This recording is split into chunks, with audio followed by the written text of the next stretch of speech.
tout le monde, comment ça va? J'espère que vous allez bien, que tout se passe bien pour vous. Aujourd'hui, je vous retrouve pour une nouvelle vidéo. Nous sommes mardi et je viens tout juste de terminer ma routine ménage du haut de la maison. En bas, c'est déjà fait depuis hier soir. Et pourquoi je vous prends maintenant? Parce que quelques-unes d'entre vous m'ont dit, mais comment tu t'organises pendant le ramadan?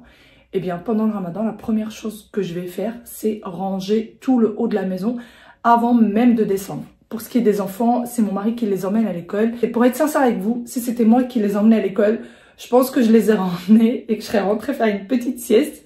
Parce que je dors quand même assez tard, étant donné que je reste à ranger en bas, à faire pas mal de petites choses pour me faciliter la tâche pour le lendemain. Donc, si jamais je devais emmener les enfants pour 8h30, je pense que je serais rentrée et j'aurais refait une petite sieste jusqu'à 10h30. Je pense que ça aurait été ça mon organisation. Et là, eh bien, je viens de tout ranger. Dès que je me suis levée, bon, la chambre de Wael, on n'a jamais vraiment l'impression qu'elle est rangée parce qu'il y a des jouets de partout. Mais c'est comme ça dans cette chambre. Là, les WC, ils sont déjà nettoyés, tout est déjà fait. Ah oui, les fenêtres ont été aérées et ensuite j'ai fermé parce qu'il fait très froid, même si on a franchement un beau soleil. Il fait quand même encore assez frais et donc j'aère et après je ferme tout, même les volets. Ça me permet de garder un petit peu la chaleur dans la maison. Parce que quand les volets sont ouverts, j'ai l'impression qu'il fait beaucoup plus frais. Pareil pour la chambre d'Aya, ça y est, regardez, il y en a une qui a pris place. Elle dort, on va pas trop la déranger. Mais sinon voilà, pour la chambre d'Aya, tout est déjà fait, tout est déjà rangé. Pareil pour la chambre parentale. Tout est déjà nickel, tout est fait. Et ça vraiment avant de descendre. De toute façon, que ce soit pendant le ramadan ou en dehors du ramadan, je fais toujours ça parce que sinon après, ben, j'ai la flemme en fait de remonter. J'ai tellement plein de choses à faire en bas que je remonte pas en général. Et du coup, je laisse tout ça traîner. Voilà, voilà. Pour le dressing, pareil, tout est rangé et tout est nickel. Il y a juste 2-3 trucs que je voulais mettre au lavage. Hop, et hop. Ah oui, attendez. Je vais vous poser, il faut que je plie une petite serviette. Hop, voilà. Je suis désolée pour le bruit de l'aération, mais ici dans la salle d'eau, dès qu'on allume la lumière, l'aération se met en route automatiquement. Donc, je voulais juste plier cette petite serviette et la mettre bien en place. On va mettre ça à charger. Ça y est, tout est fait. Allez, on s'en va. J'ai encore le repas qu'il faut commencer de A à Z. On y go. Pour ce qui est du bas de la maison, après l'oftor, on mange, on se repose, on fait toutes les petites choses qu'on a à faire. Et ensuite, juste avant d'aller dormir, c'est-à-dire, allez, une petite heure avant, je me lève et je finis le nettoyage de la cuisine. Vraiment, faut qu'elle reste comme ça. Là, c'est des petites choses que je pouvais pas mettre au lave-vaisselle. Sinon, le lave-vaisselle aussi a tourné hier soir. Faut vraiment que ce soit nickel. Là, ce qui me reste à ranger dans la cuisine, c'est le petit déjeuner des enfants de ce matin. Voilà ce qu'ils ont pris. Et tout le bas de la maison, pareil, est nickel. Je range vraiment tout. Je veux que le matin, quand je me lève, ce soit nickel chrome, qu'il n'y ait rien à faire. Et je m'occupe aussi du linge quand il le faut le matin. Là, on est dans la chambre d'amis. Regardez. La vraie réalité. La vraie. Et en fait, la chambre d'amis, je la ferme parce que comme ça, elle reste bien chaude. La clim réversible qui est juste là, et que la chaleur s'échappe pas et que les vêtements sèchent bien. Parce que comme je vous dis, à chaque fois, je les mets pas au sèche-linge. J'ai trop peur que ça rétrécisse. Bon, je voulais ouvrir la fenêtre de la chambre d'amis, mais il faut que je traverse tout ça pour aller chercher la petite télécommande. Donc, tant pis, je viendrai le faire tout à l'heure. Je vais le fermer pour que ça continue un petit peu à sécher parce que de toute façon, je ne vais pas plier tout ça tout de suite. Alors, pas fermé. Voilà, ça c'est ma petite routine avant de faire quoi que ce soit le matin. C'est ma petite routine. On est dans la buanderie et on va faire tourner cette fameuse machine. Elle est sympa ma routine. Ouais, je me lève pas le matin, je vais pas faire du shopping. J'ai pas une dame qui vient s'occuper tous les matins de ma maison. J'ai pas une dame qui vient s'occuper tous les matins de mes repas. Je rigole, je plaisante. Je vous taquine. Regardez, c'est les petits trucs pour les vitres que j'avais emmenés avec moi au Maroc et qu'il faut que je range, mais qui traînent là pour le moment. Bon, je vais chercher ma panière à linge.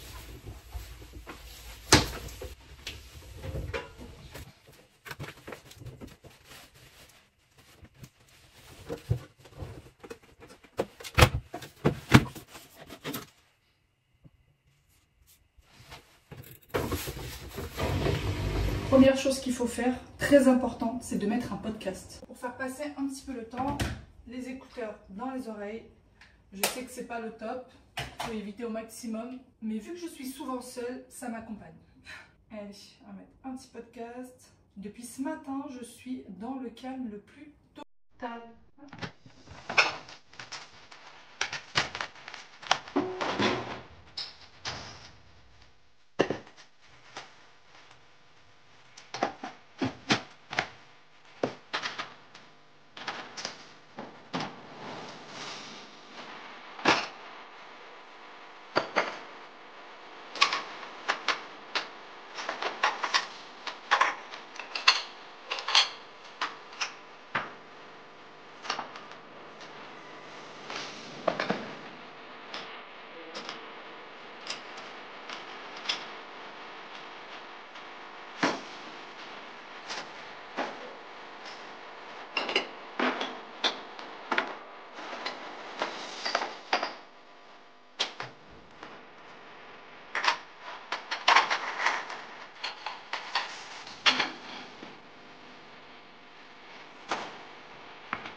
Il y a une interrogation qui revient très souvent dans mes vidéos. Il y a quelques filles, quelques personnes qui pensent que c'est juste pour l'image, juste pour YouTube, pour Instagram, pour TikTok, etc.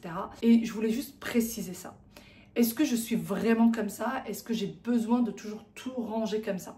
Sachez que le soir, et ça revient souvent, c'est bon, le soir, la journée est passée, t'es épuisé, ça peut attendre le lendemain. Si jamais je ne range pas la maison avant d'aller dormir, si je n'étends pas le linge, si je lance pas le lave-vaisselle, ou alors il est déjà lancé donc il faut le ranger, si je fais pas toutes ces petites choses-là, je vais très mal dormir. Mais vraiment, je vais mal dormir, je vais pas avoir un bon sommeil, je vais me réveiller toutes les 2 minutes, je vais pas être bien du tout. Et quand je vais commencer à cuisiner ou quand je vais commencer à travailler depuis chez moi, si mon environnement, si autour de moi, ce n'est pas bien rangé, je vais m'agacer pour un rien, je vais m'énerver contre moi-même, je risque de me faire mal en cuisinant parce que je suis agacée, parce que à l'intérieur de moi, je suis pas bien. Et c'est vraiment sincère les filles, et ce n'est pas, je dirais pas que c'est une qualité. Il y en a qui vont voir ça comme une qualité. Moi, il y a des fois où j'aimerais lâcher un petit peu, mais j'y arrive pas. J'y arrive pas, et quand j'ai fait, vous savez, les petits événements à restaurant, j'ai discuté avec quelques-unes d'entre vous qui m'ont dit, mais c'est bien, moi j'aimerais bien être comme toi, etc., etc. Sachez que moi, parfois ça me use. C'est-à-dire que je suis tout le temps à l'affût du moindre petit truc, rangé, etc. En fait, j'aime bien juste que ce soit organisé autour de moi. Pour moi, une personne maniaque, c'est une personne qui ne peut pas voir une petite tâche quelque part. Moi, si c'est mes vitres, elles ne sont pas faites aujourd'hui, c'est pas grave, elles seront faites demain. Mais par contre, j'ai besoin que ce soit organisé. En fait, c'est ça. J'ai besoin que ma journée, que ma maison soit organisée. S'il y a les vitres à faire, et ben, ça peut attendre demain, ça c'est pas grave. Par contre, si la cuisine elle est en bazar et que j'arrive pas à poser une fourchette dans la cuisine, ça c'est pas possible. Et je sais pas trop comment on peut appeler ça. Il y a des personnes où elles ont besoin d'astiquer, elles ont besoin que ça brille tout le temps. Moi, j'ai juste besoin que ce soit vivable. Vraiment, j'ai besoin que ce soit vivable. Je peux pas avoir des jouets qui traînent partout, marcher dessus, alors que les enfants sont pas en train de jouer. Vous voyez ce que je veux dire? Alors que si les enfants sont en train de jouer, ça ne me dérange pas du tout qu'ils mettent le bazar partout. Par contre, il faut ranger après. Je ne sais pas si vous avez compris un peu comment je suis, mais je pense que beaucoup on est comme ça. Et je ne le fais pas exprès, les filles. Et il y a des fois où j'aimerais pouvoir aller dormir et me dire, ah c'est bon, ça attendra demain. J'y arrive pas. C'est comme ça. Bon, je vais arrêter de papoter et on va passer préparer à manger. Première recette que je vais faire, c'est celle-ci, pain bot-bot marocain. S'il vous plaît, me dites pas non, c'est pas une recette marocaine. Il y a écrit marocain. Je voulais juste la recette pour pouvoir la retrouver dans le Thermomix éventuellement. C'est une recette qui est très facile. Encore une fois, vous n'êtes pas obligé d'avoir le Thermomix. Vous pouvez le faire avec votre pétrin. et je vais vous mettre les ingrédients en détail pour toutes celles qui veulent reproduire. La recette, je la fais tous les ans. Cette recette-là, tous les ans, je refais la même et je l'ai même déjà faite sans Thermomix. C'est exactement le même résultat. C'est parti, je commence par ça parce que ça a besoin de poser. Donc, commence à cuisiner. On a besoin de 320 g d'eau. Pour celles qui ne connaissent pas encore une fois le Thermomix, j'ai pas besoin de balance puisqu'il a une balance intégrée. Mais par contre, vous prenez votre balance, comme ça, vous avez exactement le même résultat. J'ai une petite partie qui ne s'est pas enregistrée, je ne sais pas pourquoi. Je viens de mettre 320 g d'eau. Voilà. Donc, le Thermomix, c'est à la balance intégrée. Si vous n'avez pas de balance, si vous n'avez pas le Thermomix, pardon, prenez une balance. Comme ça, vous avez exactement le même résultat que moi. J'ai mis 320 g d'eau, l'eau de robinet, hein, et j'ai mis de la levure sèche. Donc, moi, c'est celle-ci que j'utilise parce que, comme ça, il y a une certaine quantité. Et on a besoin de 5 g. Et ensuite, ce qu'il va faire, le Thermomix, il va simplement bien mélanger la levure avec l'eau.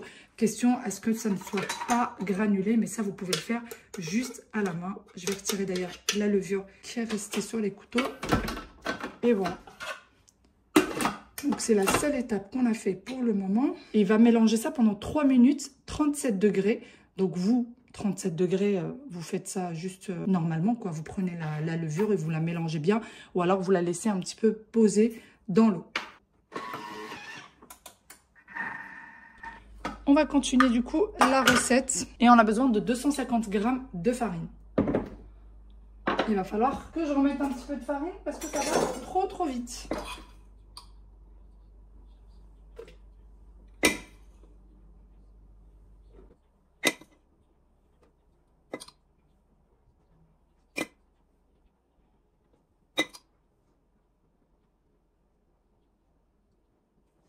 Ensuite, 250 g de semoule de blé fin. Donc, c'est de la semoule pour faire une semaine. Alors, une semaine, c'est extra fine, pardon. Et ça, c'est de la semoule fine. Je suis en train d'en mettre partout.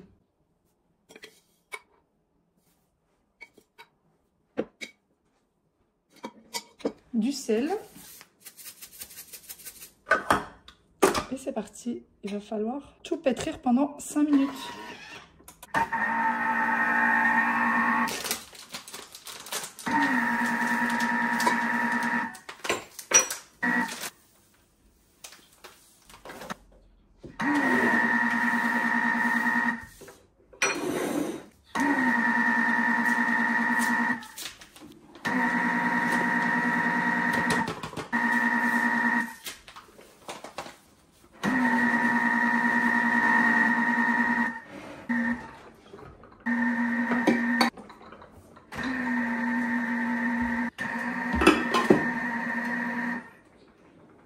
Bon, voilà, j'ai la pâte. Ça y est, ma pâte a bien pétri. Vous voyez, elle n'est pas trop dure.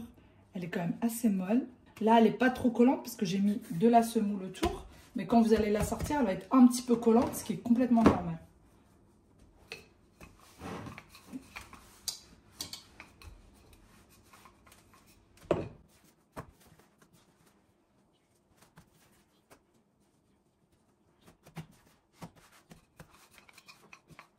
Bon, on n'étale pas trop non plus, hein.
voici ce que ça donne du coup pour les petits pains enfin finis. On va mettre plusieurs torchons pour les garder bien au chaud.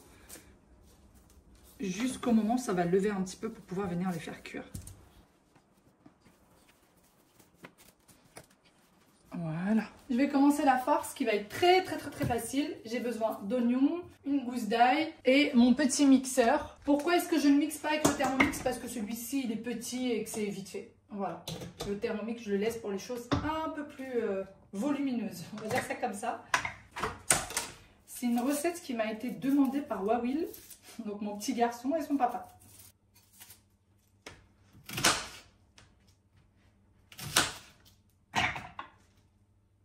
Alors moi j'ai pris 4 oignons, mais c'est parce qu'ils sont tous petits.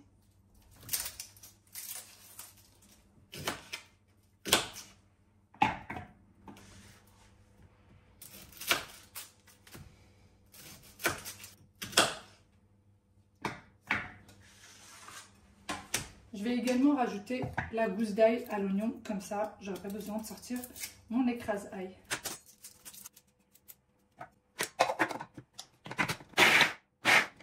Je vais mettre un filet d'huile d'olive, bien généreux comme d'habitude.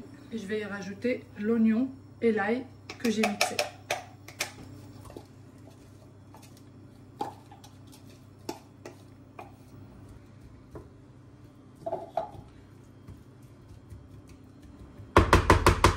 Je vais rajouter du sel, curcuma, gingembre et du poivre.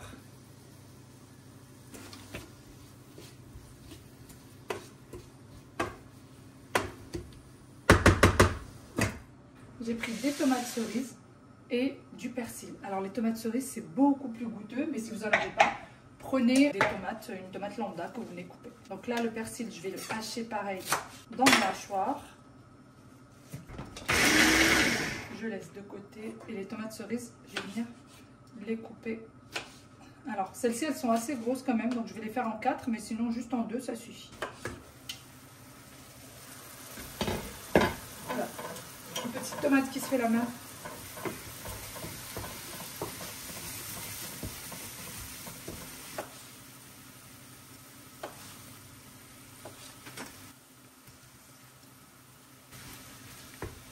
Et je vais laisser réduire le tout.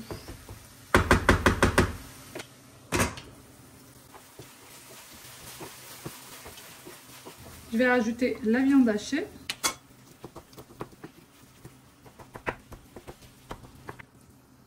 Je vais rajouter le persil.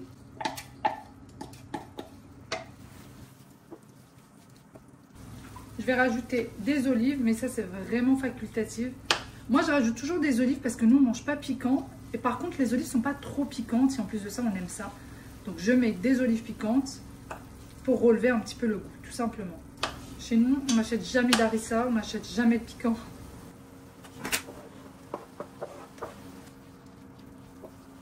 Et voilà, c'est fini pour cette farce-là, tout simplement. Donc j'éteins, je couvre et je laisse poser. Je viendrai réchauffer la farce juste avant de la servir. Je vais prendre une poêle, préparer des oignons caramélisés. Donc là, j'ai déjà haché un oignon. Alors une fois que les oignons sont caramélisés, ça réduit vachement. Donc j'ai mis 2 gros oignons. Un peu de sel, des herbes de Provence.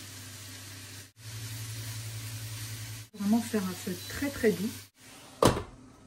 Les oignons bien caramélisés, on va les laisser refroidir et on va commencer la pizza. Je vais prendre la pâte à feuilleter et c'est parti pour la deuxième recette. Faire des mini pizzas avec de la pâte feuilletée. Je n'ai pas envie de faire de pâte à pizza. Avec de la pâte brisée, j'aurais fait avec un porte-pièce. Maintenant, quand je fais à manger, je fais aussi très attention à ce que les enfants aiment ou n'aiment pas, puisque mine de rien, c'est leur dîner. Le ftor, c'est aussi leur dîner.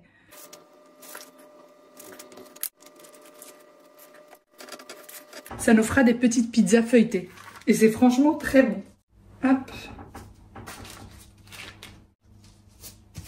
Des petits coups de fourchette, puisque mine de rien, ça peut monter, il ne faut pas l'oublier. Et voilà, maintenant je reprends cette pâte feuilletée et je vais revenir la travailler. Je prépare aussi, comme je vous le dis, pas mal de choses qui font plaisir aux enfants en premier lieu. Je veux que cette tradition du Ramadan soit un bon souvenir dans leur tête. Moi, quand j'étais petite, je me souviens que ma grand-mère me préparait plein de petites choses, que ma tante me préparait plein de petites choses qui me font plaisir. J'étais très très chouchoutée pendant cette période et en général, on le fait pour tous les enfants et je veux vraiment qu'ils gardent ces souvenirs-là et quand ils vont grandir, oui, je me souviens, ma mère préparait ça, ma mère faisait ci. Dès qu'ils rentrent de l'école, la première chose qu'ils font, c'est courir vers la table. S'ils rentrent, en général, j'ai déjà posé la table. T'as préparé, maman, qu'est-ce que t'as préparé? Ils sont contents. Ils ont plein de choix, donc ils sont pas obligés de manger juste leur plat. S'ils n'aiment pas ça, ils peuvent manger ça. S'ils n'aiment pas ci, ils peuvent manger ça. Ça me fait plaisir, vraiment, cette ambiance, ça me fait plaisir. Parce que mine de rien, petit, tout ce qu'on retient, c'est la belle table garnie. La religion n'est pas encore ancré au point où on l'est quand on est adulte. Petit, c'est vraiment juste l'ambiance du Ramadan qu'on garde. Franchement, ça me fait très très plaisir. Petit rituel pour les enfants. Bon allez, j'arrête de papoter, j'essaye d'avancer parce que pour être sincère avec vous, j'aimerais bien aller me poser un petit peu. Le dos commence à picoter un peu. Bon bah voilà ce que ça donne. Je vais mettre un petit peu de sauce tomate sur chacune. Je vais pas faire les mêmes. Je vais faire la préférée de chaque enfant. Aya, ça sera fromage et Wael, ça sera thon. Bon, j'ai pas de cheddar, donc je vais mettre du cheddar pour burger. On fait vraiment avec les moyens du bord ici. Hein. On voulait pas.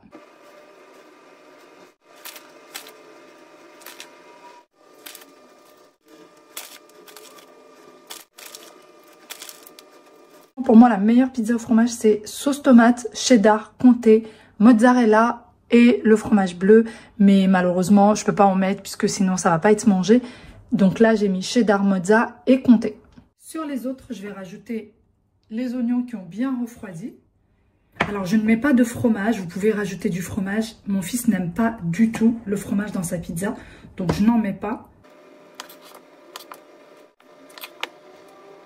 Mes pizzas sont prêtes. Elles ne seront cuites qu'une demi-heure avant de passer à table. Pour celles aux oignons, j'ai deux options. Ou je les laisse comme ça, ou alors je vais rajouter un petit peu de thon par-dessus. Selon les envies de mon petit garçon.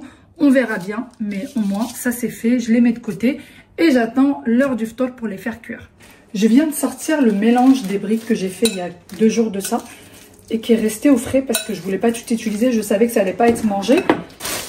Et je sors aussi la feuille de briques. Je vais venir les mettre à l'intérieur. Et pareil, je vais laisser de côté jusqu'au moment du repas. Vous savez ce que je vais faire?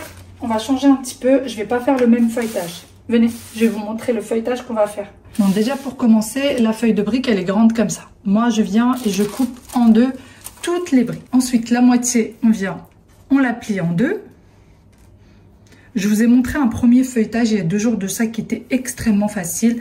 Et là, je vous montre celui-ci. Là, c'est pour faire des petites bréouettes ou des samoussas. Chacun les appelle un peu comme il veut. Et on vient mettre la farce juste là. Soyons généreux, mais pas trop pour pas que ça dépasse.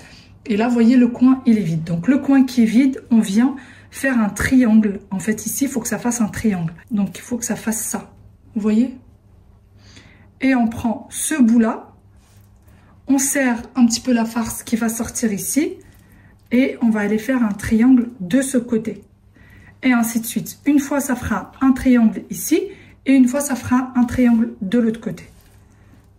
Vous voyez? Voilà, ça ressemble à ça. Quand ça reste comme ça, on plie, on ouvre ici et on le fait rentrer à l'intérieur. Et voilà, ça donne ça. J'en refais une deuxième avec vous. On prend la feuille de brique, on la plie en deux. Jusque là, rien de compliqué. Comme je vous dis, la farce, il ne faut pas en mettre beaucoup trop parce que sinon ça va dépasser. Mais il ne faut pas non plus en mettre un tout petit peu. Hop, là, vous voyez mieux. Ici, c'est vide. Je prends ce coin et je vais venir faire un angle à ce niveau-là. En fait, ce coin-là, il faut que je le ramène ici. Vous voyez, juste comme ça. Donc là, on a un triangle. Et ce coin, maintenant, il faut que je le ramène là. Donc, je vais faire comme ça. Je vais appuyer là sur la farce pour pas qu'elle déborde, pardon. Et on va l'emmener ici. Et pareil, en fait, chaque coin qui dépasse, il faut qu'on l'emmène en face. Voilà. Pareil, ce coin-là qui déborde, il faut qu'on l'emmène en face ici. Et voilà. On plie. on ouvre et on met à l'intérieur. Et voilà.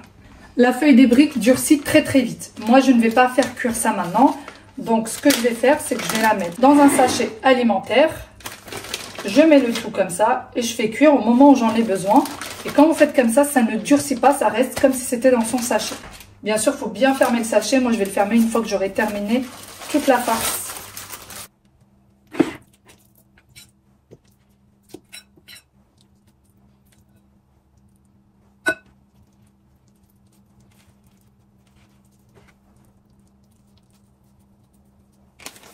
C'est parti pour la cuisson des pains, mais je laisse quand même les petits torchons en attendant que tout soit bien cuit.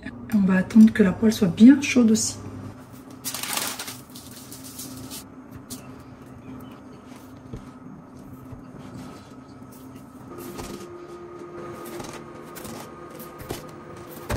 Bon bah ça y est, c'est acté, je suis épuisée et en plus de ça j'ai froid puisque je suis partie me rajouter un peignoir. Bon, je vais vous montrer un peu où on en est.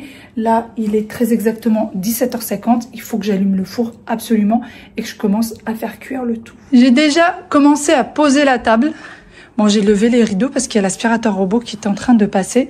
Mais la table a déjà commencé à être posée. J'ai mis en fait l'essentiel, les bols, les verres, les couverts. Slow et Shbakia. Franchement, un pur délice. Merci, merci énormément. La personne se reconnaîtra. Et puis ici, bah la cuisine, elle est plutôt en bon état, j'ai envie de dire. J'ai lavé ce qu'il fallait laver, rempli le lave-vaisselle, etc. Ici, on a nos pizzas qui attendent que le four soit chaud. Ça y est, il est allumé. Donc voilà. Là, j'ai les briques que j'ai faites tout à l'heure. Pareil, que je vais mettre au air fryer pour aller un peu plus vite parce que j'ai pas vu le temps passer. Les œufs qui sont dans l'eau, je vais allumer ça. Tout ça, je l'ai préparé tout à l'heure. Hop, et je mets à peu près, allez, 13 minutes. Voilà. Le harira, je l'ai sorti ici, il n'y a plus qu'à la réchauffer. Pareil, je vais mettre à feu très doux et on va la laisser chauffer tranquillement. La viande qui est prête ici, qu'il va falloir réchauffer un petit peu. Les pains qui sont cuits, voilà. Et qu'il faut toujours mettre sous un torchon pour pas que ça durcisse. Donc bien évidemment, je ne vais pas utiliser tout ce pain pour aujourd'hui. Le reste, je vais le mettre au congélateur. Et puis voilà, j'ai même sorti les assiettes dans lesquelles il va falloir mettre les petites choses. Bon, ben, je trouve qu'on est plutôt pas mal, n'est-ce pas? Les enfants vont rentrer d'ici 5-10 minutes, je pense.